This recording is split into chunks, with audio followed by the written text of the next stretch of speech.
Hey there, fellow readers! Mrs. Weidman here, and today we're going to be talking about the young adult fantasy novel, This Monstrous Thing by Mackenzie Lee. So this book follows a young boy, and his name is Alastair, and Alastair is living in 1818 in Geneva, Switzerland, for the most part. He kind of moves around a little bit. And in this book, Alastair is actually kind of living a very nervous, very strenuous, very difficult life. And that's because of this huge secret that he is keeping. Because a couple of months before this book takes place, Alastair actually accomplished something that many people, many great scientists and doctors before him had been trying to accomplish. And essentially, he brought somebody back who had died, and he reanimated their corpse and brought them back among the living. And he did this by basically infusing little bits of metal and wire into the actual body of the corpse and then kind of jolting it back to life. And Alastair was so passionate about doing this because he thought it could really, of course, help people. But the person that he saved, the person that he brought back, is actually his brother, Oliver, who everybody thought was dead.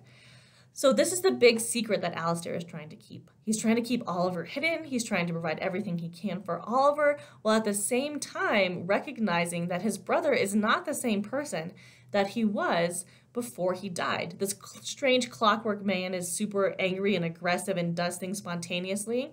And so Alastair is really struggling with the fact that he brought Oliver back, but he didn't really bring Oliver back, right?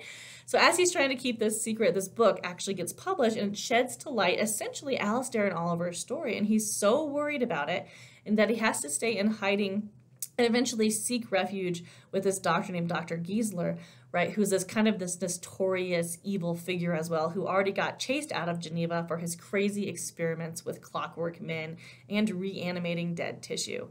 If you're like, hey, my book senses are kind of tingling here, like this sounds vaguely familiar, right? You might recognize that This Monstrous Thing is actually a retelling of the famous classic Frankenstein by Mary Shelley. However, it's got a little bit of a twist because, of course, Mary Shelley's book was not at all steampunk, but This Monstrous Thing for sure has a lot of those elements. So if you're looking for an interesting, compelling next read that kind of twists history and envisions a more steampunk-esque past, then I highly recommend This Monstrous Thing as a great next read for you. See y'all online soon.